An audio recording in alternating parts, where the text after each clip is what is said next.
আমি তো বলবো তুই খুব ভালো সিদ্ধান্ত নিয়েছিস। তুই যদি দাদা বৌদির পছন্দ মতো ছেলের সঙ্গে বিয়ে করতিস তাহলে তোকে কিন্তু সারা জীবন গরিবদের মতোই জীবন কাটাতে হতো। তবে তুই যে ছেলেটাকে পছন্দ করেছিস সে কিন্তু ভীষণ বড়লোক, বিয়ের পর তুই খুব সুখে থাকবি। হ্যাঁ রে দিদি, তুহিন ভীষণ বড়লোক, ও অনেক বড় বিজনেসম্যান, তাই আমি তুহিনকে বিয়ে করলে একদম রানী হয়ে সারা জীবন থাকবো। আমি তো আগে থেকেই দাদা বৌদিকে বলেই দিয়েছিলাম আমি বিয়ে করলে আমার নিজের পছন্দ মতো বড়লোক ছেলেকেই বিয়ে করব। আর এমনিও আমাদের দুই বোনকে দেখে তো বোঝাই যায় না যে আমরা গরিব পরিবারের মেয়ে, সেই জন্যই তো আমাদের দুজনের কপালে বড়লোক ছেলে জুটেছে। তুই যত তাড়াতাড়ি সম্ভব বিয়ে করে এই বাড়ি থেকে বিদায় নে, কারণ আমাদের দাদা বৌদি যা গরিব, এখানে জীবন কাটানো খুব মুশকিল। আমিও যখন এই বাড়িতে থাকতাম তখন আমি দামি দামি খাবারও খেতে পারতাম না, দামি দামি পোশাক আশাক পরতে পারতাম না, আর নাইবা দাদা বৌদি আমাদের কোনো স্বপ্ন পূরণ করতে পারতো। খুব কষ্টে দিন কাটাতে হয়েছে রে, তবে এখন আমি খুব সুখে আছি। হ্যাঁ রে দিদি, এই গরিব বাড়ি থেকে বিদায় নিতে পারলে আমিও বাঁচি। আমার দাদা সামান্য একটা ছোট মুদিখানার দোকান চালায়, এটা তো লোকজনের সামনে বলতেই আমার লজ্জা করে। এমনিও তুই তো জানিস বিয়ের পরে আমি তুহিনের সঙ্গে ব্যাঙ্গালোরে শিফট করব, সেই জন্য আমার বারে বারে এখানে আসার কোনো প্রশ্নই ওঠে না।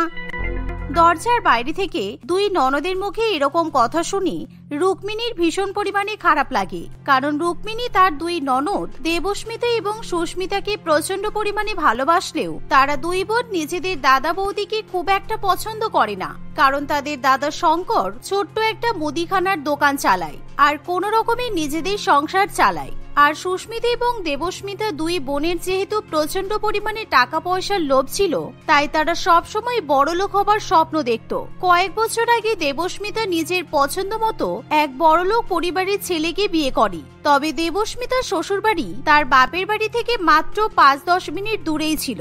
আর এখন সুস্মিতাও তার পছন্দ মতো অত্যন্ত বড়লোক পরিবারের ছেলে তুহিনকে বিয়ে করে ব্যাঙ্গালোরে চলে যায়। এরকম ভাবে কিছুদিন কাটে। একদিন মা আমি বড় পিপির বাড়িতে যাব, আমাকে বড় পিপির বাড়িতে নিয়ে চলো, কারণ আমি প্রিয়ার সঙ্গে খেলবো। আমার বাড়িতে একা একা খেলতে ভালো লাগে না, প্রিয়া আমাকে প্রত্যেক দিন ওদের বাড়িতে যেতে বলে, তুমি আমাকে নিয়ে চলো মা। আরে তোর কি প্রত্যেক দিন পিপিদের বাড়িতে যেতে হয়? একদিন কি বাড়িতে একা একা খেলতে পারিস না? ঠিক আছে চল তবে, আর তাড়াতাড়ি বাড়ি চলে আসিস কিন্তু। তুই তো একবার ওখানে গেলে বাড়ি ফিরতেই চাস না। তোর বাবা দোকান থেকে বাড়িতে এসে যদি দেখে আমরা বাড়ি নেই তাহলে কিন্তু রেগে যাবে। এই বলে রুক্মিণী তার মেয়ে মিষ্টিকে নিয়ে বড় ননদ দেবস্মিতার বাড়িতে চলে যায়। কিন্তু দেবস্মিতা নিজের বৌদি এবং তার মেয়ে মিষ্টিকে দেখে মোটেই খুশি হতে পারে না। পিপি, প্রিয়া কোথায়? প্রিয়াকে ডেকে দাও, আমি প্রিয়ার সঙ্গে খেলতে এসেছি। প্রিয়া, প্রিয়া কোথায় তুই? আমি এসে গেছি, তাড়াতাড়ি চলে আয়। মিষ্টি, প্রিয়া এখন ঘুমাচ্ছে, তাই প্রিয়া তোর সঙ্গে এখন খেলতে পারবে না। তুই এখন বাড়ি চলে যা। প্রিয়া বিকালে ঘুম থেকে উঠবে আর তারপর প্রিয়া পড়তে বসবে, তাই তুই বরং কালকে প্রিয়ার সঙ্গে খেলতে আসবি। না না, কালকে নয়, তুই বরং রবিবারে আসবি। রবিবারে প্রিয়ার স্কুল টিউশন সব ছুটি থাকে। দেবস্মিতার মুখে এরকম কথা শুনে মিষ্টি এবং তার মা দুজনেরই খুবই খারাপ লাগে। আর তারা যেই বাড়ি ফিরতে যাবে তখনই হঠাৎ করে সেখানে প্রিয়া চলে আসে। দাঁড়া মিষ্টি, তুই চলে যাস না, আমি ঘুমাচ্ছি না। মা তোকে মিথ্যা কথা বলেছে, আমি তো টিভি দেখছিলাম। আসলে দুপুরবেলা করে আমার একদমই ঘুম আসে না। ভালো হয়েছে তুই চলে এসেছিস, চল আমরা দুজনে মিলে এবার খেলবো। এই বলে প্রিয়া মিষ্টির সঙ্গে খেলতে শুরু করে। আর যা দেখে দেবস্মিতার খুবই রাগ হয়, তাই সে বৌদির সঙ্গে কোনো কথাও বলতে চায় না।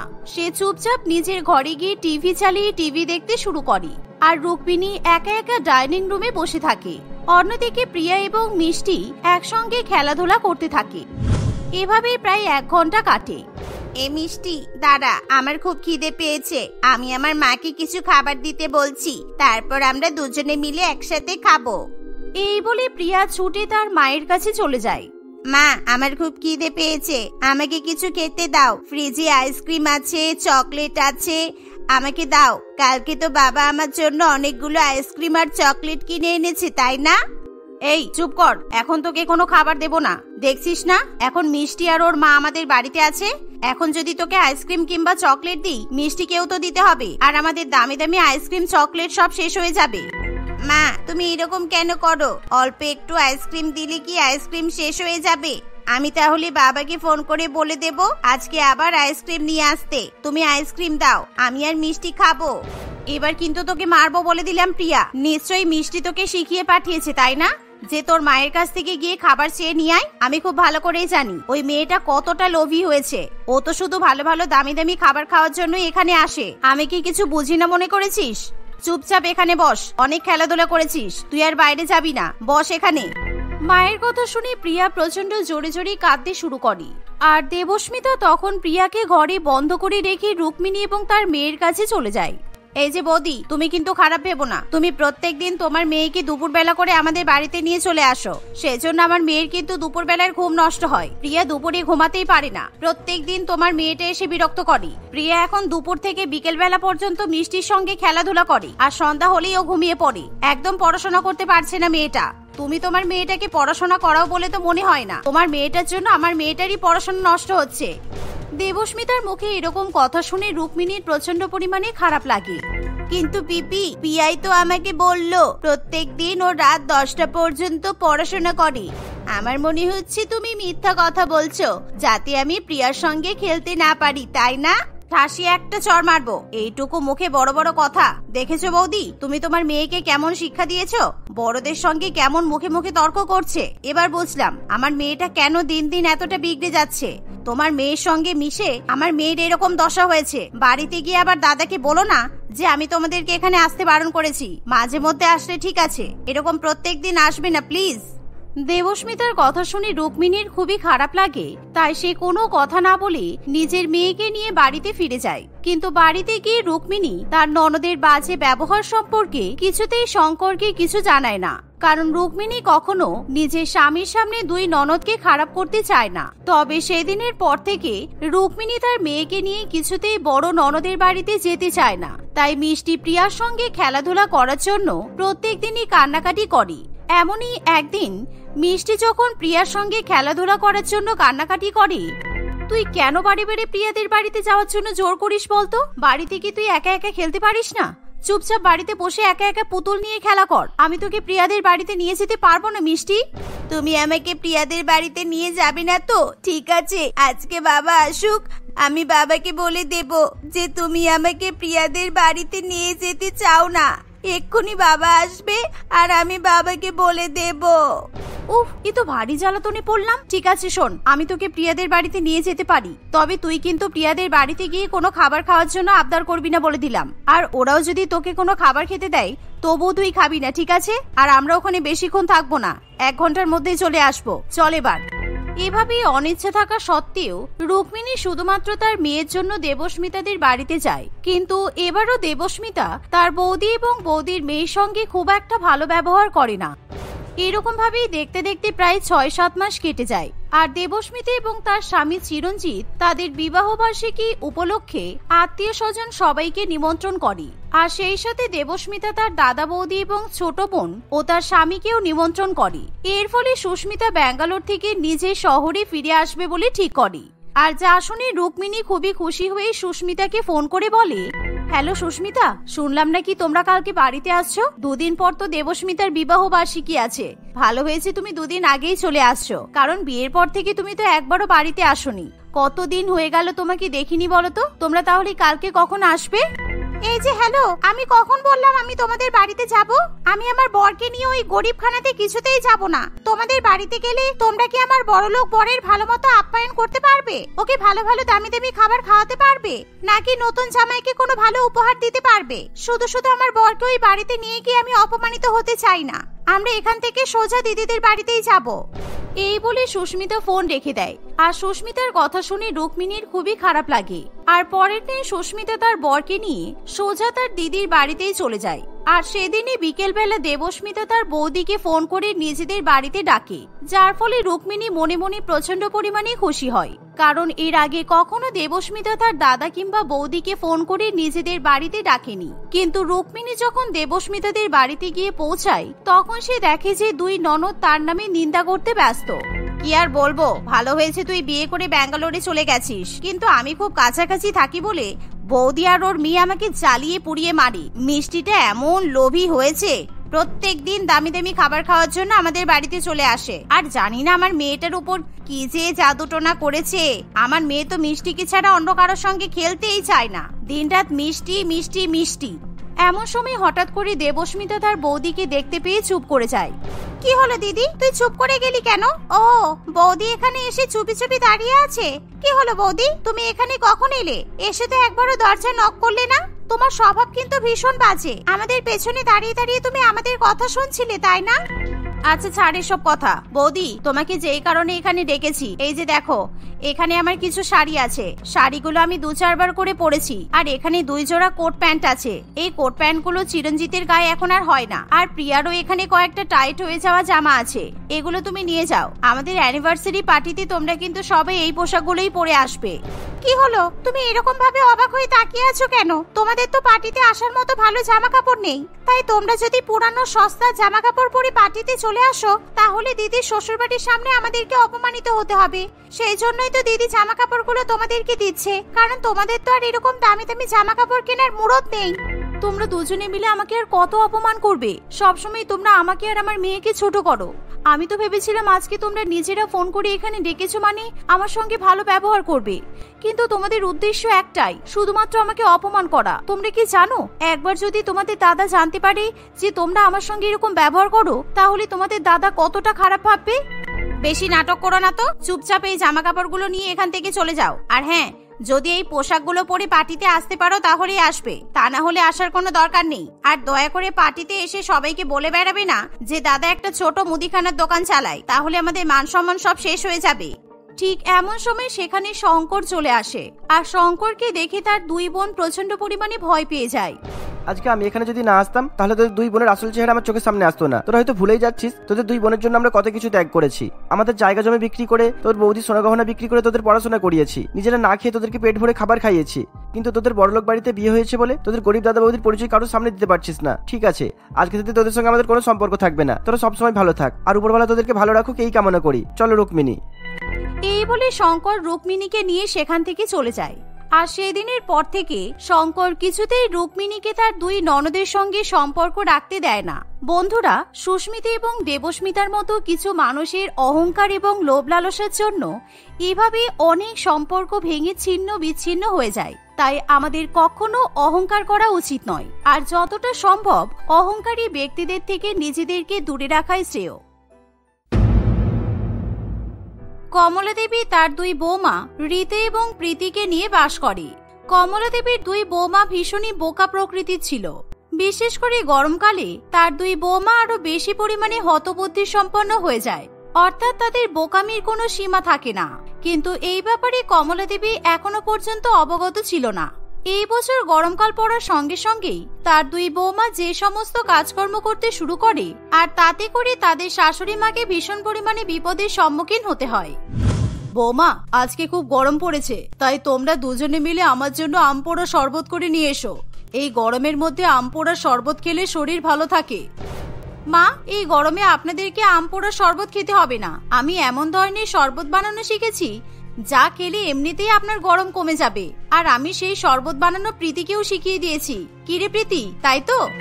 হ্যাঁ মা, আপনি একটু অপেক্ষা করুন, আমরা এক্ষুনি বাইরে গিয়ে সেই শরবত বানানোর জন্য জিনিসপত্র কিনে আনছি।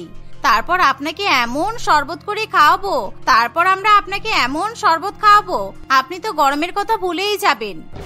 2 বৌমার এমন কথা শুনি কমলা দেবী ভীষণ অবাক হয়।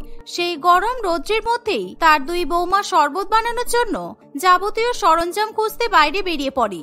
প্রায় 1 ঘন্টা পর 2 বৌমা ঘেমে নিয়ে বাড়িতে ফিরে আসে। আর তারা দুজনে শাশুড়ি মায়ের জন্য শরবত বানাতে শুরু করে।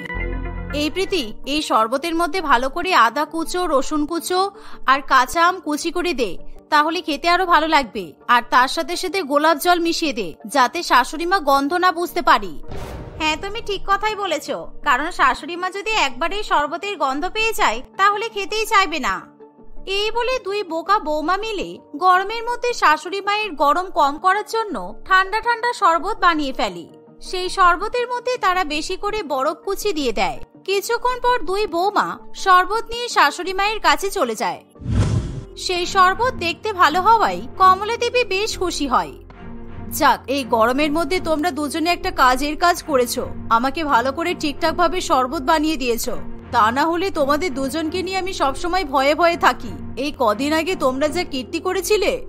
আজ থেকে 2-3 দিন আগে ভয়াবহ গরম পড়ে, আর সেই সময় সারা বাড়িতে কমলা দেবী নিজের 2 বোকা বৌমাকে খুঁজতে শুরু করে দেয়, কিন্তু কোথাও সে তার 2 বৌমাকে খুঁজে পায় না।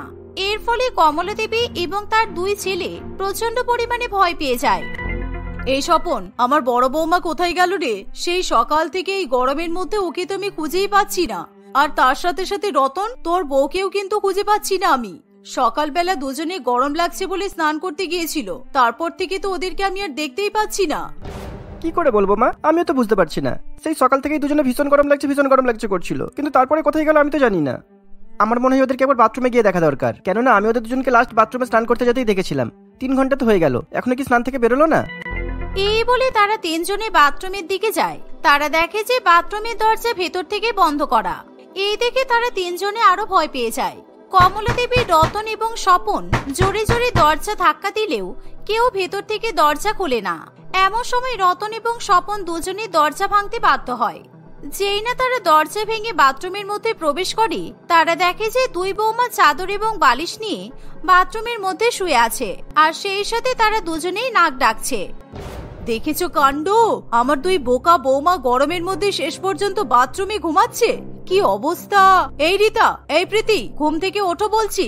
বাড়ির বউ হয়ে এভাবে বাথরুমের মধ্যে কেউ ঘুমায় কখনো? কমলা দেবী তার 2 বৌমাকে জোরে জোরে ধাক্কা দিয়ে ঘুম থেকে তুলে দেয়। উফ মা, কত আরামে আমরা বাথরুমে ঘুমাচ্ছিলাম, আপনি বেকার বেকার আমাদের ঘুমটা ভাঙিয়ে দিলেন। এই বাথরুমে ঘুমানো খুব আরামের, পারলে আপনিও আমাদের সঙ্গে আজকে থেকে বাথরুমে ঘুমাবেন, কারণ ঘরের তুলনায় বাথরুম অনেক ঠান্ডা। সত্যি, বাথরুমে জলের মধ্যে শুয়ে আমি তো বেশ মজা পেয়ে গেছি। এবার থেকে প্রত্যেকদিন সকাল বিকেল রাত আমি তো বাথরুমের মধ্যেই ঘুমাবো, কারণ বাথরুমে ঘুমালে গরম আর টেরই পাওয়া যায় না। 2 বৌমার মুখে এমন কথা শুনে কমলা দেবী এবং তার 2 ছেলে ভীষণ পরিমাণে রেগে যায়। তারা সবাই মিলে তখনই 2 বৌমাকে বাথরুম থেকে বের করে নিয়ে যায়, কিন্তু 2 বৌমা মাঝে মাঝে এরকম বাথরুমে গিয়ে ঘুমিয়ে পড়ে। এতে নাকি গরম থেকে ভালো রেহাই পাওয়া যায়। শুধুমাত্র গরমের মধ্যে বাথরুমে ঘুমানোই তাদের বোকামির পরিচয় ছিল না।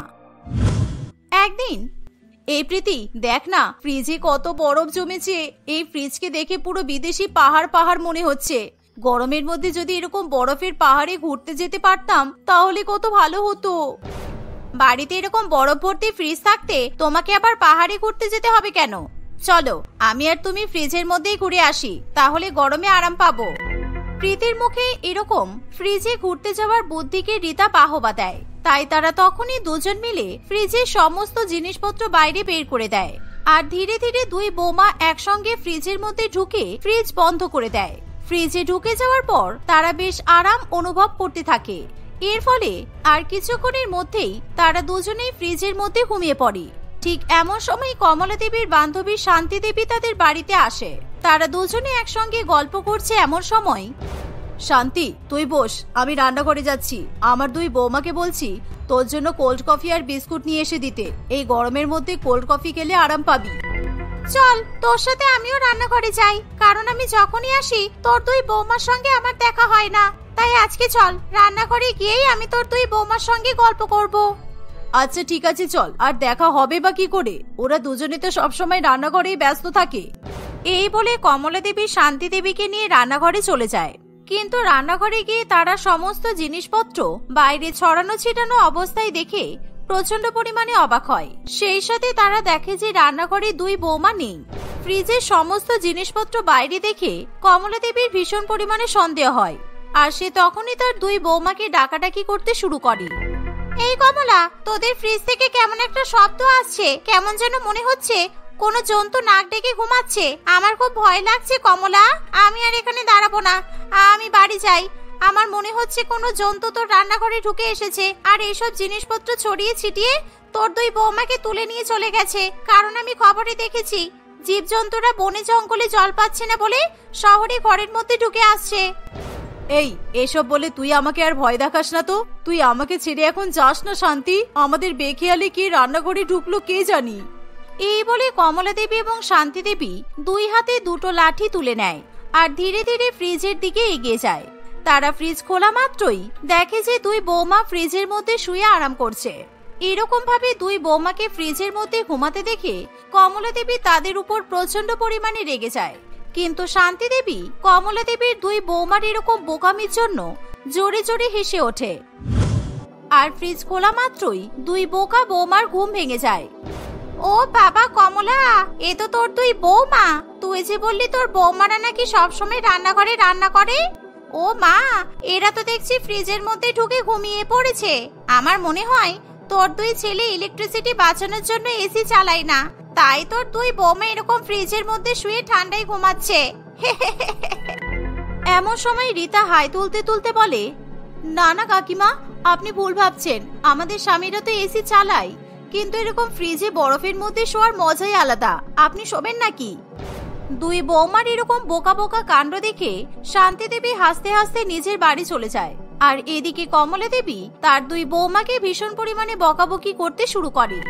তোমাদের দুজনের জন্য আমার মান সম্মান কিছুই থাকবে না। কোনোদিন তোমরা গরমের মধ্যে বাথরুমে ঘুমাচ্ছ, কোনোদিন ফ্রিজের মধ্যে ঢুকে ঘুমিয়ে পড়ছো। আমার বাড়িটাকে তোমরা কি পেয়েছো বলো তো? অসভ্য বোকা মেয়ে কোথাকার। এই বলে কমলা দেবী সেখান থেকে চলে যায়। আর ফ্রিজের মধ্যে এরকম বেশিক্ষণ ধরে ঘুমানোর ফলে দুই বোকা বৌমার ভীষণ পরিমাণে ঠান্ডা লেগে যায় আর তাদের হাত পা প্রচন্ড পরিমাণে ব্যথা হয়। আর তখনই তারা ফোনে দেখে যে গরমের মধ্যে ছাদের উপর গিয়ে যদি গায়ে রোদ লাগানো যায় তাহলে গা হাত পার ব্যথা ভালো হয়ে যাবে। চল রীতা, আমরা ছাদে গিয়ে বসে থাকি, তাহলে আমাদের ঠান্ডা লাগা সেরে যাবে আর গা হাত পায়ের ব্যথাও কমে যাবে। কারণ দুপুর 12টার সময় যে পরিমাণ রোদ ওঠে, সেই রোদে মরা মানুষও জ্যান্ত হয়ে যাবে। হ্যাঁ, তুমি ঠিক কথাই বলেছ। চলো আমরা তাড়াতাড়ি দুজনে রোদে গিয়ে বসে পড়ি। এই বলে দুই বৌমা দুপুর 12টার সময় ছাদে উঠে পড়ে আর তারা গা হাত পায়ের ব্যথা কমানোর জন্য রোদের মধ্যে চুপ করে বসে থাকে। প্রচন্ড গরম রোদের মধ্যে তারা পুড়ে একেবারে কালো হয়ে যায়। আর তারা এরকম কালো হয়ে যখন নিচে নেমে আসে তখন তাদেরকে দেখতে পুরো নাইজেরিয়ান বলে মনে হয়। কমলা দেবী তার দুই বৌমাকে দেখে একেবারে আটকে ওঠে। এই স্বপন, এই রতন, দেখ না, আমাদের বাড়িতে নাইজেরিয়ান দুটো চোর ঢুকে এসেছে। এক্ষুনি এদেরকে মেরে বের করে দে, না হলে কিন্তু জিনিসপত্র চুরি করে নিয়ে চলে যাবে। কই গেলি সব? ও বৌমা, তোমরা কোথায় গেলে? মা, আমরা নাইজেরিয়ান চোর নই, আমরা আপনার দুই বৌমা। আমরা এতক্ষণ ধরে ছাদের উপর রোদের মধ্যে বসেছিলাম, তাই জন্য আমরা এরকম কালো হয়ে গেছি। হ্যাঁ মা, আমরা রোদে কালো হয়ে গেছি, কিন্তু আমাদের গা হাত পায়ের সব ব্যথা মরে গেছে। আর আপনারও তো পায়ে সবসময় ব্যথা থাকে, আপনিও বরং রোদে গিয়ে বসে থাকবেন, দেখবেন আপনার পায়ের ব্যথাও কমে যাবে। আমার কোনো শখ নেই, আমি রোদে বসে এখন পায়ের ব্যথা কমাতে যাব। এই রোদে ছাদে গিয়ে বসলে আমি পটল তুলবো। তোমরা রক্ষা করো বাপু, বোকামির একটা সীমা থাকে। এভাবেই কমলা দেবী গরমের মধ্যে তার দুই বোকা বৌমার সঙ্গে কিছুতেই পেরে ওঠে না। আর এবার সময় আসে গরমের মধ্যে কমলা দেবীর শরবত খাওয়ার।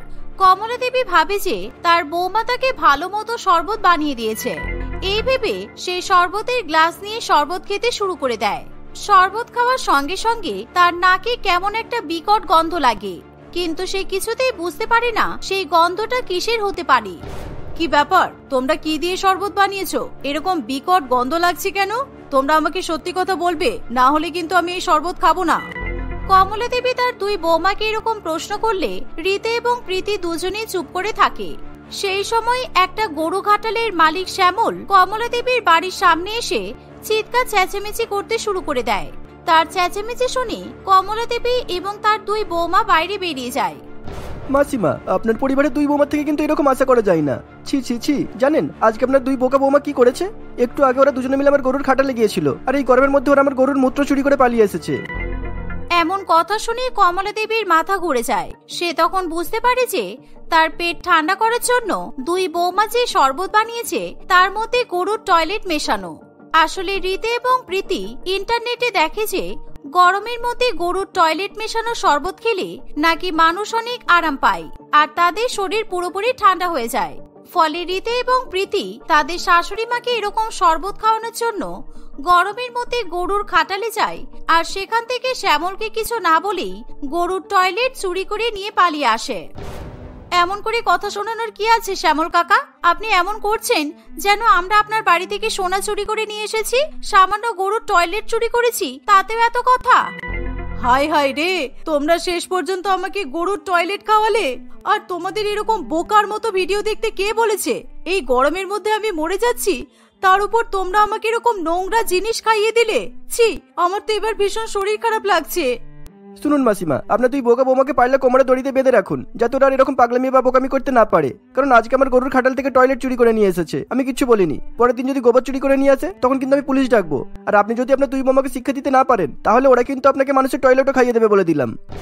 এই বলে শ্যামল সেখান থেকে চলে যায়। আর তখনই কমলা দেবীর ভীষণ পরিমাণে বমি হতে থাকে, কারণ সে ওরকম গরুর টয়লেট ঢকঢক করে এক গ্লাস খেয়ে ফেলে। কমলা দেবীর দুই ছেলে তখনই তাদের মাকে নিয়ে হসপিটালে চলে যায়। আর ডাক্তারবাবু কমলা দেবীর চিকিৎসা করে তাকে সুস্থ করে তোলে। আমাদেরকে ক্ষমা করে দিন মা, আমরা আর কখনো আপনাকে গরমের মধ্যে কষ্ট দেব না। কারণ আমি আর প্রীতি বুঝতে পেরেছি আমাদের বোকামির জন্য আপনার অনেক কষ্ট হয়, তাই দয়া করে আমাকে আর প্রীতিকে ক্ষমা করে দিন। তারপর থেকে গরমের মধ্যে দুই বৌমা আর কখনো কোনো বোকামি করে না।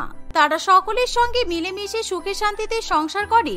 আর কমলা দেবীকেও তার দুই বোকা বৌমাকে নিয়ে কখনো কোনো সমস্যায় পড়তে হয় না।